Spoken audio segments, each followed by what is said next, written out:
Economia é Fácil, versão reduzida. Apresentação, Almir Cesar Filho. Muito bom dia, meu amigo Almir Cesar Filho. Bom dia, meu amigo Antônio de Pádua Figueiredo, tudo bom? Bom dia, meus amigos, bom dia, minhas amigas. Vocês me escutam bem? Estavam aí Claro, curtindo muito claro. música, hein? Perfeito. Estavam aí curtindo a música. Perfeito, que bom.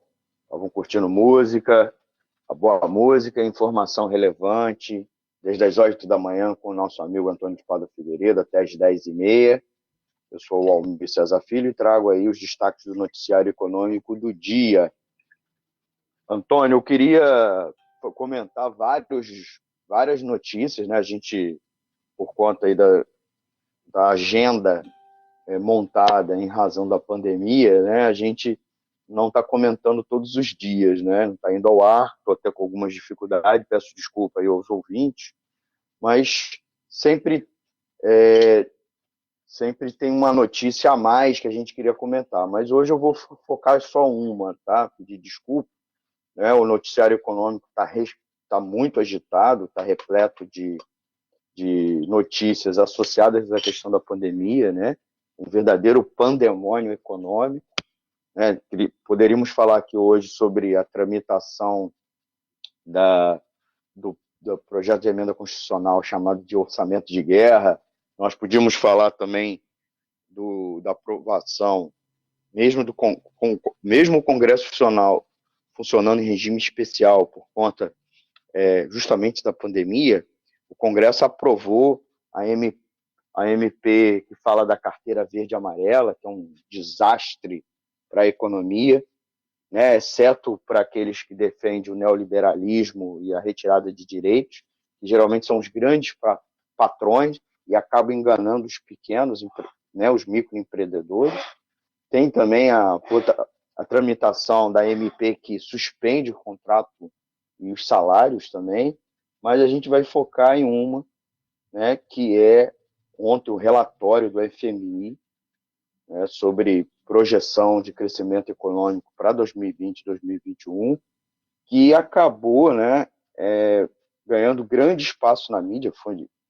Pelo menos ontem de manhã, foi o principal destaque do noticiário da mídia brasileira, e tem a ver até por conta do fuso horário, né, quando foi divulgado o relatório, e aí causou impacto naquele momento, e o relatório puxou as bolsas, determinou o pregão das bolsas a partir daquele momento. E, de fato, não tem um impacto só no mercado financeiro, né? A projeção nos interessa, a gente que é trabalhador, trabalhadora, assalariado, microempresário, empreendedor individual, né? Tem um profundo impacto, porque ele acaba estabelecendo as expectativas para o novo período e também serve como alguns alertas, né? O relatório do FMI, ele centrou muito mais na lógica que é preciso garantir a quarentena, a política de isolamento social. Ela é primordial para a economia, porque ela vai permitir depois primeiro, que os custos da pandemia, os custos com tratamento de saúde, com imunização, né, os custos se deem no momento presente, que você consiga preservar vidas, né, e agora, para depois se concentrar na recuperação da economia. Essa lógica é importante e ela é seguida pela maioria dos patrões, pela maioria da burguesia internacional, claro, com algumas exceções, como aqui no Brasil, que uma parcela ruidosa da burguesia, do empresariado nacional, que tirou da cartola a ideia que é preciso preservar empregos, encerrando precocemente o isolamento, ou nem não estabelecendo isolamento, né? Essa visão era uma visão que os Estados Unidos tinham no início da pandemia e alguns outros governos, e, infelizmente, aqui se mantém mesmo quando nesses outros países se revogou essa lógica, né? Passou a se adotar a política de isolamento social pleno, né? Que inclusive é a única política sanitária que pode ser efetiva para o presente momento de pandemia. Tá? Então, o relatório do FMI, primeiro, eu destaco isso. Segundo, ele começa a fazer projeções para o de queda para esse ano, mas também tem um foco com relação às projeções para 2021. Ele projetou, assim, para começo de conversa, que a renda per capita vai cair em todo o mundo, praticamente em 170 países, que o fundo, inclusive, chamou esse fenômeno de grande lockdown. O lockdown é a paralisação, né, da economia, que é um termo técnico em inglês que está sendo usado. E também, pela primeira vez desde a Grande Depressão, lá em 1929, tanto as economias avançadas quanto as economias em desenvolvimento e de mercados emergentes estão em recessão. Então, essa sincronia entre os países em desenvolvimento, países avançados e países emergentes, só aconteceu, segundo o FMI, uma vez na história, que foi lá em 1929. A crise de 2008, que foi uma das maiores crises, talvez a maior crise até a atual, depois da crise de 29, ela aconteceu primeiro nos países avançados. Tá? Depois dos países em desenvolvimento e emergentes começaram a convergir para a crise, como é o caso do Brasil, né? O Brasil, entre 2008 e 2016, nós vivemos, inclusive, uma época de crescimento, um ciclo de crescimento econômico. Né? Somente a partir de 2015, 2016, é que o país mergulhou numa crise. E, de certa maneira, ainda em grande medida, estávamos vivendo até o início desse ano, né? Ao contrário do discurso bolsonarista, que era dizer que a economia estava em recuperação. Na verdade, não estava, né? Vocês lembram que a gente comentou aqui várias vezes isso. Para este ano, 2020, a previsão para as economias avançadas é de uma queda de 6,1%. 6,1%. Uma recessão gigantesca. Recessão, já conversamos algumas vezes, é um crescimento, entre aspas, negativo. Tá? Uma queda da atividade econômica, do produto agregado da economia, que é a soma de tudo que é produzido no país. As economias em desenvolvimento e de mercados emergentes, cujas taxas de crescimento em geral são bem superiores às das economias avançadas, devem registrar uma perda de 1% em 2020 ou uma queda de 2,2% se for excluída a China. As previsões do Fundo Monetário Internacional, né, o FMI, que é um órgão multilateral, tá? Ele não é um organismo de um país, mas ele foi estabelecido como um órgão para ajudar as finanças individuais dos países, para socorrer. Ele funciona como uma espécie de banco de socorro. Ele não empresta dinheiro só quando o país está muito mal. E a cúpula do FMI geralmente segue uma lógica muito neoliberal. Não é pouco, não. É muito neoliberal. Tá? Só que nesse momento, ao contrário do que pensa os neoliberais brasileiros, pessoal, os ainda fundamentalistas, ele recomendou, como eu disse, né, cautela, isolamento social nesse momento, e mais do que ficar desesperado pela recuperação. Primeiro trata as pessoas, né, depois vamos à recuperação.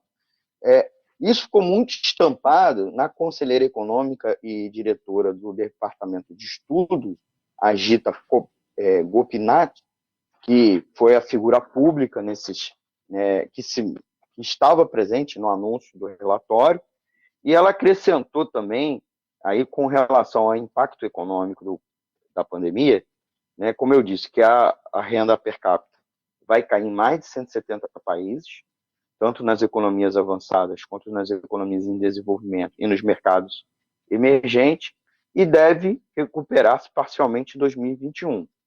Para quem não lembra o que é renda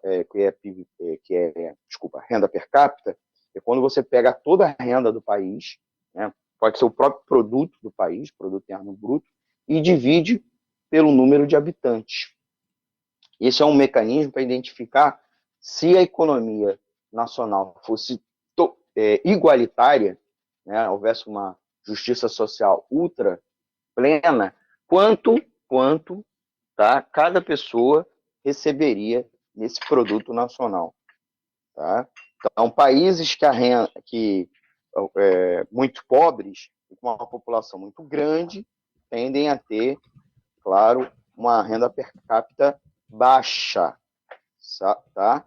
E países com muita desigualdade social tendem também uma diferença entre a renda média da população e a renda per capita. Tá? O FMI também destacou no relatório, aí, só para lembrar que o relatório se chama, que é periódico, praticamente mês a mês, eles chamam de World Economic Outlook, né? Eles também destacaram que a economia mundial em 2020 deve cair 3%, tá bom? E eles estão partindo do pressuposto que a pandemia e as medidas de contenção necessárias cheguem ao pico no segundo semestre, na maioria dos países, e que arrefeçam no segundo semestre deste ano, tá? Projetando, portanto, foi a projeção que eles fizeram agora. Então, vou repetir, o pico vai acontecer no segundo trimestre na maioria dos países. Quer dizer, a partir de agora, abril, maio, junho. Essa é a análise que eles estão fazendo, certo? E que aí, a partir do segundo semestre, a pandemia vai arrefecer. Se isso acontecer, a queda na economia mundial vai ser de 3%, né? Apenas 3%. Nos países avançados vai ser de 6%. Tá? Então, e a partir dessa queda drástica, o FMI se considera otimista com a recuperação já em 2021, quando espera um crescimento de 5,8%. Em janeiro, o fundo previa que a economia mundial ia crescer 3,3% ao ano, quer dizer, antes, né, do novo coronavírus, a Covid-19, virar uma pandemia. Antes era um surto localizado na China. Tá? À medida que os países impõem as quarentenas e as práticas de distanciamento social necessárias para conter a pandemia, o mundo entrou no que o FMI considerou de grande lockdown, né? A magnitude e a velocidade do colapso da atividade econômica que se seguiu são diferentes do que tudo o que já vimos. É o que assinalou, né, a diretora do FMI. O FMI, né, o Fundo Monetário Internacional, projeta uma queda de 5,3% para a economia brasileira este ano. Para 2020, a previsão é de recuperação com o crescimento do PIB em 2,9%, superior à estimativa divulgada em janeiro de 2020, quando esperava um crescimento de 2,3% no ano que vem. A previsão para a América Latina e Caribe é de queda de 5,2% da economia em 2020 e crescimento de 3,4% em 2021. As economias avançadas, como os Estados Unidos, a Alemanha e o Japão, entre outros, por exemplo, devem crescer 4,5% no próximo ano. Então, essa é a previsão do FMI. E é importante frisar, eu inclusive vou falar pela terceira vez, o FMI está fazendo essa projeção esperando que a política de isolamento social seja muito efetiva e aí permitam, com isso, o arrefecimento da pandemia no segundo semestre. Então, mesmo quando ele fez a projeção para o Brasil, ele está levando isso em consideração. Ele leva também em consideração que o governo Jair Bolsonaro não vai meter os pés pelas mãos, encerrando precocemente o isolamento social, certo?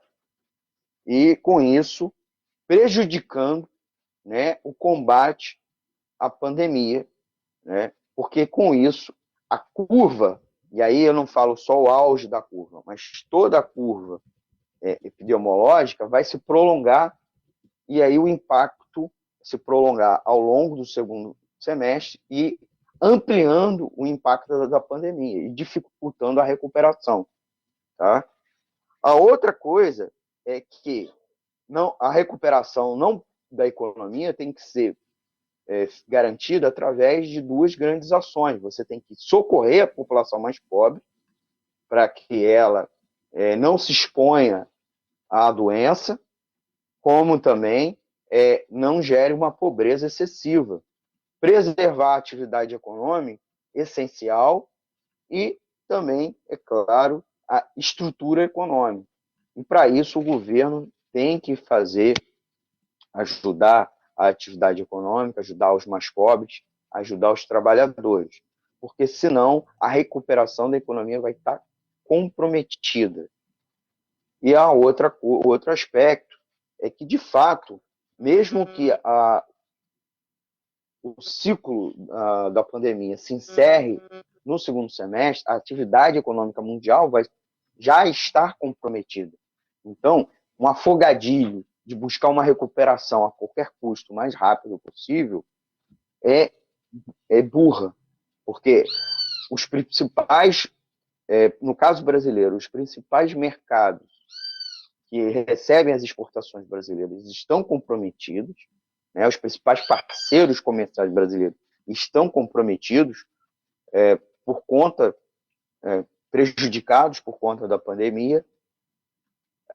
A atividade econômica nacional já foi impactada, certo? Então, a cadeia logística, a cadeia de abastecimento, as cadeias produtivas estão prejudicadas, a renda de uma ampla parcela da população está prejudicada, então vai ter impacto no consumo, como também no investimento das empresas, porque também as empresas foram comprometidas no seu faturamento, elas estão com dificuldade de pegar empréstimo dos bancos, o governo deveria atuar exatamente nesse ponto, o que não está.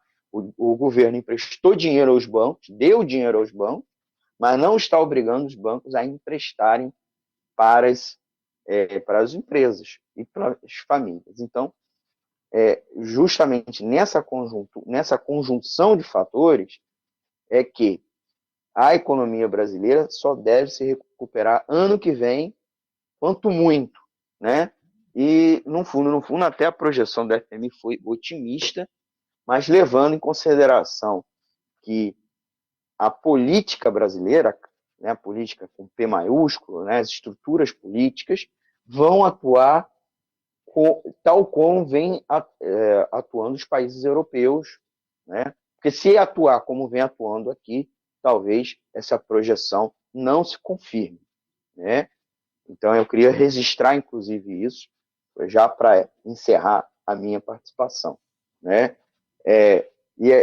Nesse sentido, queria também frisar o quanto a equipe econômica brasileira atua muito equivocadamente e é preciso, inclusive, retirar essa equipe econômica, tirar esse presidente do Banco Central, o Roberto Campos Neto, evidentemente, o ministro da Economia, Paulo Guedes, e, é claro, o chefe deles todos, que é o presidente Jair Bolsonaro. Enquanto Bolsonaro seguir governando, vai seguir aplicando no país uma política econômica equivocada que empobrece os mais pobres e apenas enriquece os mais ricos e compromete, inclusive, a saúde e a vida dos trabalhadores e trabalhadoras.